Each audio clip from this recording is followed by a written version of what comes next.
This is Extra Paycheck Podcast, episode number 154. You're listening to Extra Paycheck Podcast, where you will learn how to build and grow your own successful online business. Now, here's your host, Alex Soul. Welcome to yet another episode of the Extra Paycheck Podcast. This is episode number 154, and today we will be talking about 5 actionable tips to help you write better performing headlines. Now, let's admit it, I've said it a million times that content is the most important part of your online business. If you are writing content, it has to be good. People have to love your content.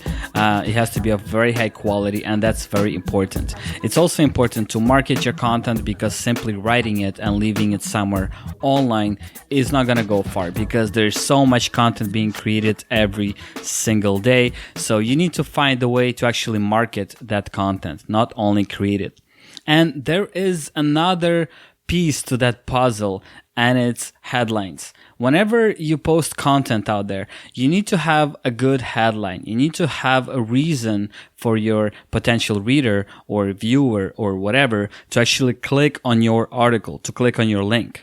And if your headline is not enticing enough, they will not do that. They'll click on the next article, the one that promises something a little bit better, the one that seems more interesting, or the one that has a little bit more of an intrigue of some sort. So let's look at 5 different steps, 5 different strategies that you can apply to your content writing and more specifically to your headline creation.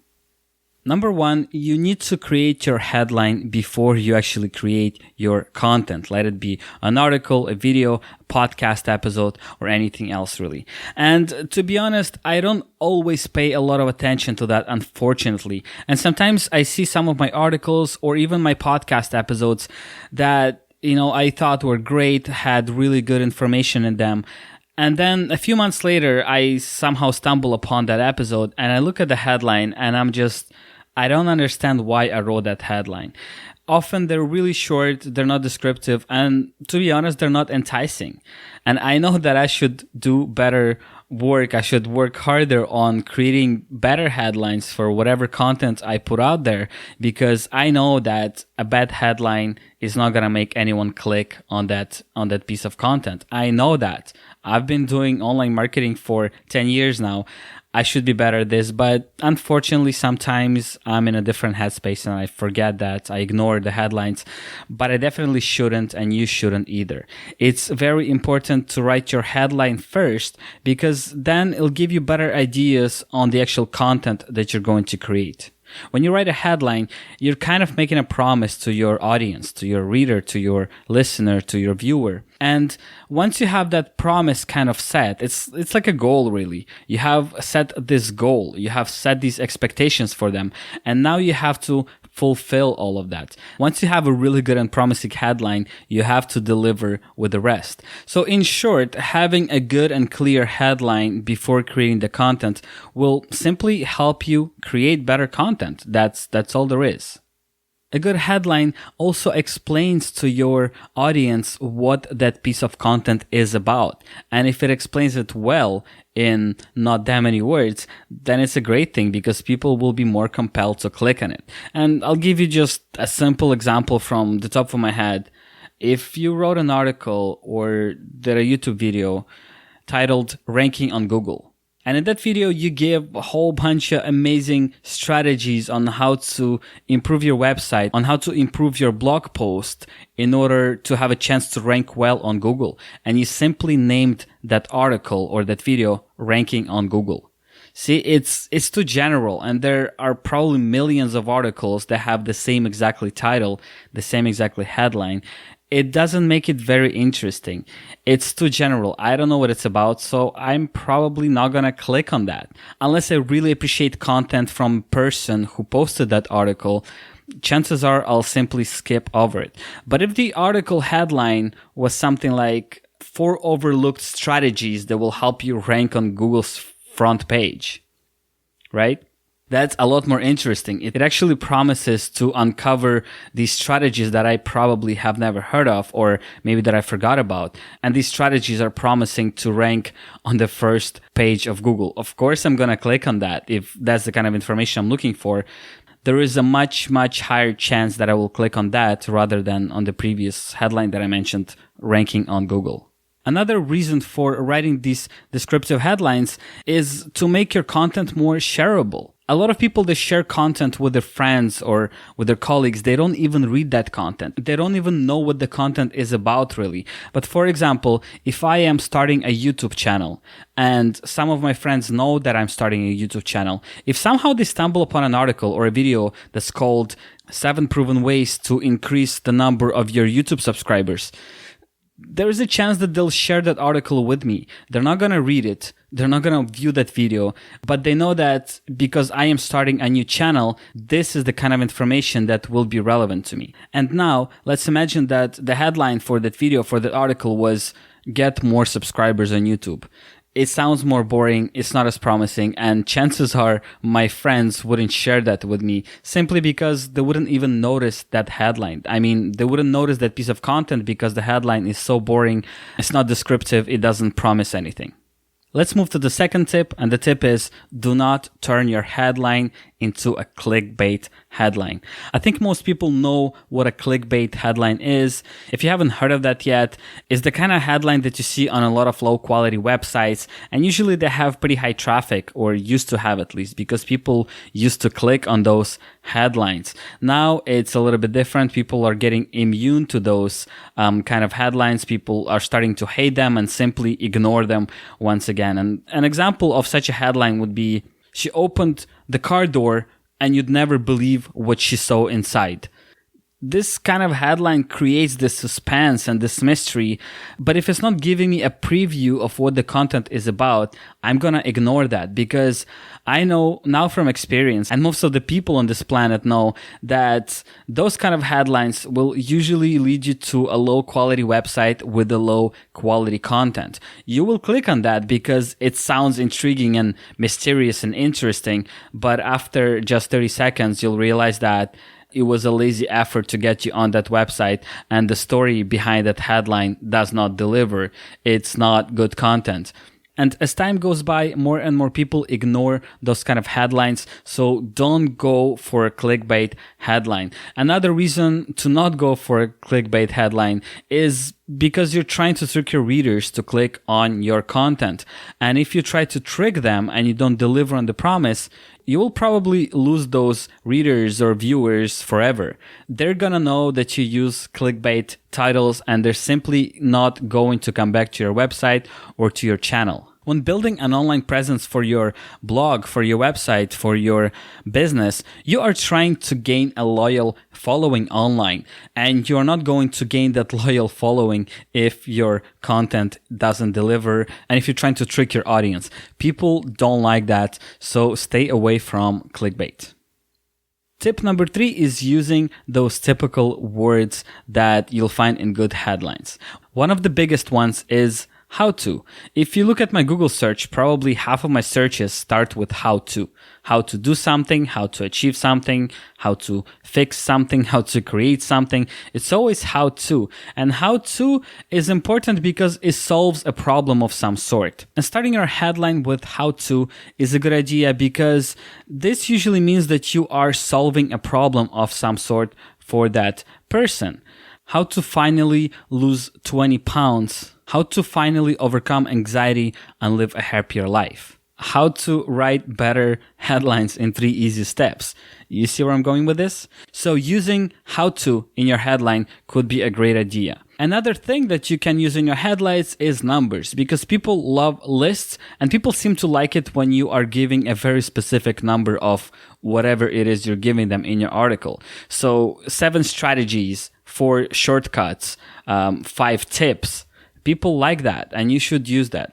You also have to be careful with that, because if you're using 10 tips to achieve something, and then you're going to come up with only 8 or 9 tips, then you will be compelled to come up with another tip that's simply of low quality and people are not going to appreciate it. So if you're trying to write a 10-tip article, and you only could come up with 9 tips, then you could simply change your headline number from 10 to 9. There's no harm in that. And to be honest, I personally prefer lists that have an odd number, like 17 tips to do something, or 4 strategies to do something. It just sounds more authentic for some reason to me, and I think to a lot of people as well. Now, you could also go with either shorter or longer lists. Longer lists sometimes could work, and sometimes they simply don't work. It really depends on your niche and your industry and many other factors. So that's something you should test. A little while ago, I wrote a really long blog post. It was called 30 Books Every Entrepreneur Should Read in 2016 or something like that. And I know that at first I had 32 books. And that was the title of my article. After a few weeks, it got a very specific ranking spot for specific keywords. And I was kind of tracking the click-through to my page. And I thought that many people saw my result in the search engines, yet not that many people clicked. So I changed that 32 books to a list of 30 books. And after another week of tracking, I realized that my click-through rate, in other words, number of people seeing the search result and actually clicking on it, increased by quite a bit. I can't explain why. I'm not sure why, but in that specific case, people preferred a list of 30 books instead of a list of 32 books. And this is why I'm saying that if you post some kind of a list and you put that number in your headline, you'll have to test it, because different numbers and different strategies apply to different blogs and different industries. Tip number 4, it's always a great idea mentioning benefits within your headline. If you go with something like 5 simple yoga routines to make you feel zen, or how to use YouTube to improve your sales, right? You're kind of listing benefits for your readers in the headline. Improving your sales, that's a huge benefit for anyone who's trying to improve their sales. So once again, there's a much higher chance they will click on your headline because they don't just see a how to do something or a list of something. They also see a benefit, how they would benefit from that information or that strategy or that list that you are promoting. Most of the time, when people are looking for something online, they're either looking for entertainment or a solution of some sort. So if you're promising to solve someone's problem or pain points in your headline, chances are people will click on that headline instead of a headline that doesn't seem to solve their problem. So once again, if possible, mention benefits in your headline. Tip number 5, study good headlines. Look at online and offline magazines, especially very popular magazines. Look at popular blogs and popular websites and pay attention to their headlines. Pay attention to how they structure them, what kind of benefits they offer, what kind of words they're using, and the general structure of that headline. Because people who write headlines for those publications, they are professional copywriters. Many of them have been training for years to write good headlines. That's actually their job. All they do is create great headlines that perform well. Another interesting thing is that those big publications have a lot of money and they do a lot of tests. So they don't just throw a headline out there and keep it forever. Often what they would do, they would actually split test a few different headlines. So they would randomly change the headline of the article while serving the audience. Then they'll track how many opens and how many clicks each headline gets. And the one that performs best, that's the one they're going to keep. They have the time and they have the money to do this kind of tests. So this is another reason why you should be looking at those headlines. Now, don't copy their headlines blatantly. That's never a good idea, but do get inspired by them. Once again, study them and try to figure out why they chose a very specific headline and how they wrote it. Back in 2008, I read a lot of books on copywriting and a lot of them talked about headlines. And I realized soon enough that many of the headlines that I read online were simply copied from those books, which I thought was pretty funny and pretty horrible at the same time. Because many of the headlines that you'll find online or in an older book, they simply do not apply to your niche, to your industry. Once again, your goal here is not to copy the successful headlines, but get inspired by them and improve your own headlines.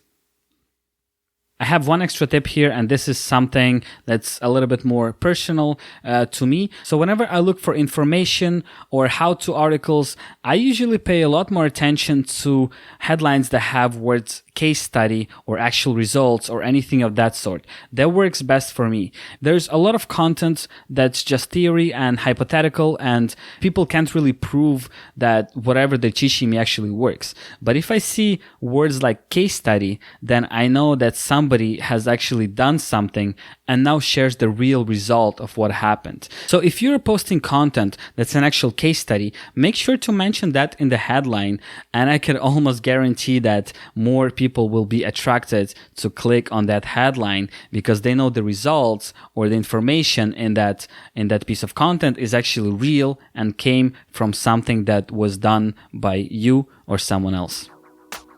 If you have any questions about headlines, copywriting, or online business in general, head over to extrapodcast.com/154. This is where you'll find the show notes page for today's episode. Also head over to extrapodcast.com/iTunes in order to subscribe to the show on iTunes, as well as extrapodcast.com/Spotify in order to follow the show on Spotify. Thank you so much for tuning in, and I'll talk to you next Monday.